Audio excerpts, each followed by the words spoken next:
All right, guys, welcome to this holster comparison video. So we're going to do a gear review, and what we're going to do is look at 4 different types of styles of holsters, and we're going to compare and contrast. I've actually got Alien gear in each one of these categories, and then in the other the same categories, I've got holsters from Tier 1.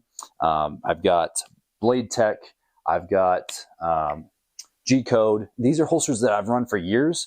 And I've also run one of the Alien gear for years. There's just small nuanced stuff that is really good to know that you probably wouldn't know unless you've spent an inordinate amount of time, an inordinate amount of ammunition, and had a lot of pain and suffering along the way. So that's what we're trying to have you avoid by understanding some of these finer details and what you really want to look for whenever you're choosing your next holster option. So let's get into it.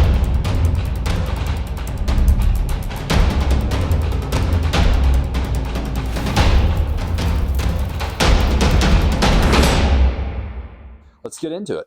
First, we've got a comparison here between an Alien gear Photon and an inside the waistband with sidecar from Tier 1. You'll notice both of these have sidecars, and the biggest difference on the face of them is the width of the belt clip. So this doesn't really make a difference whenever they're just run together in tandem because you got 2 points of contact. If I was just running a single though without the sidecar, then I do feel like I have more stability with this wider belt clip.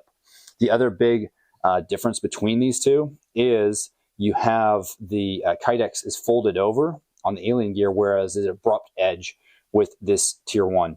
So whenever I'm actually carrying these for a long period of time, especially like a really long road trip, I notice a significant difference between the pain and discomfort of this one as opposed to the relative greater level of comfort with this one.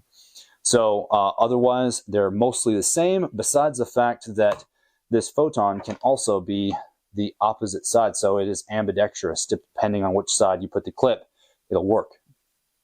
Now, the other thing is that you can also run other clips. So that this can be outside the waistband as well as inside the waistband. So it's a very versatile setup. I really like it a lot.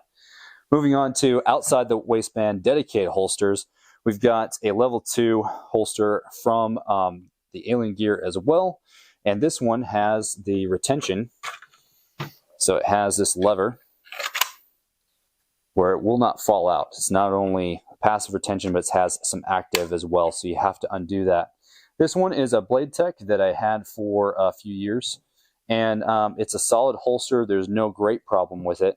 But the great advantage of the Alien gear in this category is this connection point. So it has a quick connection that you can click in to something that is existing on either your duty belt or your battle belt or whatever you have. And if you want to change out holsters, it's as simple as disconnecting and you don't have to reroute everything on your belt.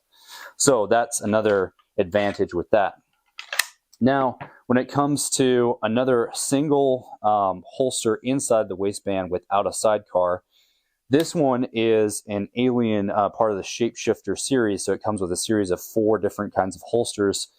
And this one is a Blade Tech inside the waistband. You'll notice one thing that Blade Tech does with this holster is that the cutout is not the same as the grooves of the gun. So there's a continuous curve here that is a little bit longer than it has to be. And this has proved very uncomfortable. Again, there's no wraparound on the Kydex, so that's an important thing whenever you're looking for it. What I've actually done is I've actually put a little bit of weather stripping on this in the past as kind of like a home modification. Made it more comfortable, but it really stuck out and printed really bad. It wasn't a good situation. Whereas Alien gear kind of thought about that from the get-go, and they actually replaced the Kydex from the inside with neoprene, which is moisture wicking. It's super soft. And when it comes to comfortability, this one pretty much takes the cake. Anything with neoprene up against your body, you also notice it folds around the gun. So I feel none of that metal pressing up against the inside, which is going to make it the most comfortable whenever I'm leaning over, whenever I'm in a long trip on a car. This one really wins hands down. Now, whenever we're looking at drop leg holsters, this is one that I've run from G-Code for a few years, and I've really enjoyed it. It works really well. But a couple of things in the construction that are not optimal. Number one, each one is specifically made for the kind of flashlight that you're running. Whereas Alien Gear can run everything up to, I believe it is Streamlights 1. So they have just this big expanse here where you can shove all kinds of different flashlights in there and it'll work just fine with it. So the other thing is they did correctly here is that it's actually having good retention off of the gun, even with the light. So some holster companies, not G-Code, but others will have more of the retention based around that flashlight connection. And then whenever you take the flashlight off, the holster is having everything loose and sloppy. So that's not a really good design. But something that they really improved on here with Alien Gear is you notice I'm running an extended barrel, which kind of pokes out right here. That does not work whenever I try to have the same barrel in on my G-Code. It comes in, but because there's no hole here, my barrel, extended barrel, cannot go past, and so I cannot use the retention of that hood. So it's not really designed to be able to facilitate a longer barrel so you can have threads, you can run a suppressor whenever you need to. So if that's something that you ever might have in your future, it's really nice to have that open end here so that you can facilitate that.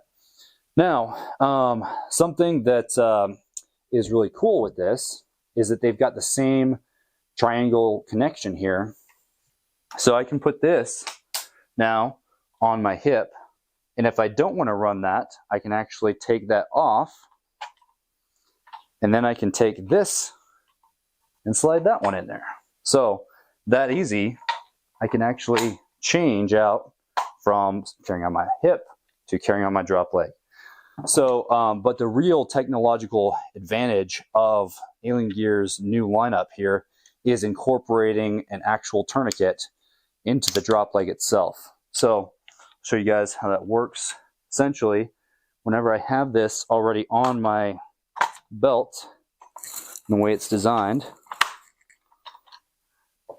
and I have this clipped in, if I do take massive hemorrhage to my leg, instead of having to now undo this apparatus, find my tourniquet, put it on here, which is something that a lot of soldiers will practice, is so that they can make sure that they manage any of that that process of making sure that your blood stays in your body and don't die.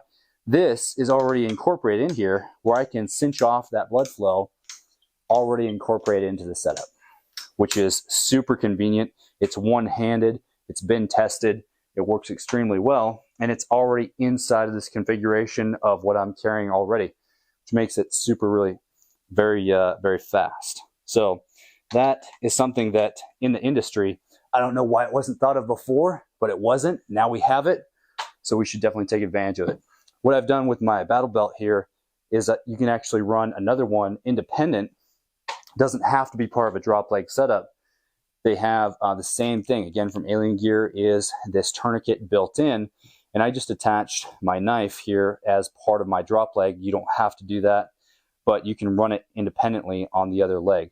So something that we've been finding in a lot of conflicts is that it's very important to have those tourniquets. Like with the war in Ukraine right now, guys are tending to carry 4 tourniquets per person.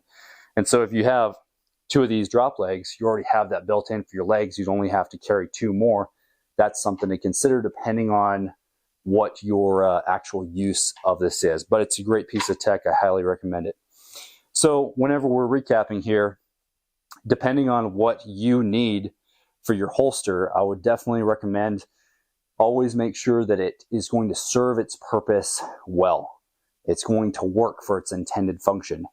You also want to look at dependability, right? Is it going to work day in, day out, every day, whenever your life's on the line and it's under extreme duress and it's stressed? Are the parts going to break? Is it going to fall apart when you don't want it to? Last thing is comfort. So whenever you're carrying some of these different rigs, especially inside the waistband, over extended period of time, it can be very uncomfortable. So just thinking about, what works with your setup, what has better options, what is very comfortable.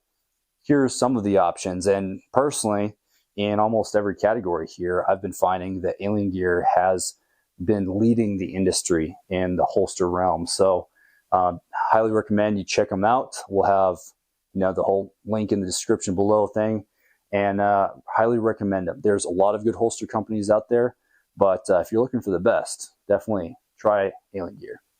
All right, that's it, guys, for this one. As always, make sure you're standing ready, be prepared.